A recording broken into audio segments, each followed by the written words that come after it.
ದೊಡ್ಡ ಡೈರೆಕ್ಟರ್ ಆಗಿ, ಅಷ್ಟೊಂದು ದೊಡ್ಡ ಆರ್ಟಿಸ್ಟ್ ಆಗಿ ಮತ್ತೆ ಫೋನ್ ಮಾಡ್ತಾರೆ.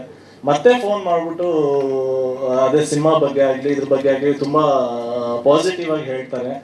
ಅದರಲ್ಲಿ ಒಂದು ಮಾತು ಹೇಳ್ತಾರೆ, ನೀನು ಈ ಥರ ಎಲ್ಲ ಆ್ಯಕ್ಟ್ ಮಾಡ್ತೀಯ ಅಂತ ನನಗೆ ಗೊತ್ತಿರಲಿಲ್ಲಪ್ಪ, ತುಂಬ ಅಟ್ಯಾಚ್ಡ್ ಆಗಿ ಡಿಟ್ಯಾಚ್ಡ್ ಆಗಿ ಮಾಡಿದ್ಯಾ ಅಂತ ಒಂದು ಪಂಚ್ ಲೈನ್ ಬಿಟ್ಬಿಟ್ಟು ಆಮೇಲೆ ಸುಮಾರು ಅದ್ರ ಏನೇನೋ ಒಂದಿಷ್ಟೆಲ್ಲ ಹೇಳ್ಬಿಟ್ಟು ಬಿಡ್ತಾರೆ. ಇವತ್ತವರೆಗೂ ಯೋಚನೆ ಮಾಡ್ತಾ ಇದೀನಿ, ಅವರು ನನ್ನನ್ನು ಹೊಗಳಿದ್ದು ಆ ಎರಡು ಅಕ್ಷರದ ಅರ್ಥ ಏನು ಅಂದ್ರೆ ಅಟ್ಯಾಚ್ಡ್ ಆಗಿ ಡಿಟ್ಯಾಚ್ಡ್ ಆಗಿ ಮಾಡಿದ್ವಿ. ಯಾಕಂದ್ರೆ ನೋಡಿ, ಅವರು ಎಲ್ಲ ಸಿನಿಮಾಗಳಲ್ಲೂ ಅವರು ತುಂಬಾ ಡೈಮೆನ್ಷನ್ಸ್ ಇರುವಂತ ಒಂದು ಲೈನ್ ಅನ್ನು ಹೇಳಿರ್ತಾರೆ. ಸೊ ಇದೊಂದು ಸುಮ್ಮನೆ ಒಂದು ಡೈಲಾಗ್ ಹೇಳಿದ್ದು ಎಷ್ಟು ಡೈಮೆನ್ಷನ್ಸ್ ಇದೆ ಅಷ್ಟು ಡೈಮೆನ್ಷನ್ಸ್ ಯೋಚನೆ ಮಾಡ್ತೇನೆ. ಅವ್ರ ಸಿನಿಮಾಗಳ ತರ ಇವತ್ತವರೆಗೂ ಅರ್ಥ ಆಗ್ತಾ ಇಲ್ಲ ನನಗೆ ಅವ್ರು ಏನು ಹೇಳಿದ್ರು ಅಂತ.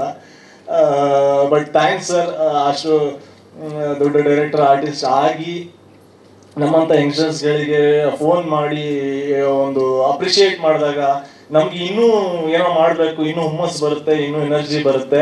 ಆಮೇಲೆ ಪ್ರಿಯಾಂಕಾ ಮೇಡಮ್ ಅಷ್ಟೇ, ಅವರು ಮಾತಾಡಿದ್ರು ಸಿನಿಮಾ ಬಗ್ಗೆ, ಇದ್ರ ಬಗ್ಗೆ ತುಂಬ ಪಾಸಿಟಿವ್ ಆಗಿ ತುಂಬ ಪ್ರೀತಿಯಿಂದ ಎಲ್ಲ ಹೇಳಿದ್ರು. Thanks Priyanka madam. And Sanjay sir, before ನಾನು ಇಷ್ಟೆಲ್ಲ ಮಾತಾಡೋದ್ರಲ್ಲಿ ಅವ್ರಿಗೆ ಒಂದು ಧನ್ಯವಾದ ಅಥವಾ ಥ್ಯಾಂಕ್ಸ್ ಹೇಳೋದು ಮರ್ತ್ಬಿಟ್ಟೆ. Thank you sir. ಆವತ್ತು ನೀವು ನಮ್ಮ ಟೀಮ್ಗೆ ಅಷ್ಟು ಸಪೋರ್ಟಿವ್ ಆಗಿದ್ರಿ ಆ್ಯಂಡ್ ಇವತ್ತು ನಮ್ಮ ಟೀಸರ್ನ ಲಾಂಚ್ ಮಾಡೋ ಮೂಲಕ ನಮ್ಮ ಟೀಮ್ನ ಸಪೋರ್ಟ್ ಮಾಡಿದ್ದಾರೆ. Thank you very much sir. ಸ್ವಾದಿಷ್ಟತೆಯ ಸ್ವಾದ, ತಾಜಾತನದ ಆಹ್ಲಾದ, ಉತ್ತಮ ಆರೋಗ್ಯ ಮತ್ತು ಹೆಚ್ಚಿನ ರೋಗ ನಿರೋಧಕ ಶಕ್ತಿಯ ವೃದ್ಧಿಗೆ ಈಗ ನಿಮಗೆ ಸಿಗುತ್ತಿದೆ ಉತ್ತಮ ಗುಣಮಟ್ಟದ ಪೌಷ್ಟಿಕಾಂಶ.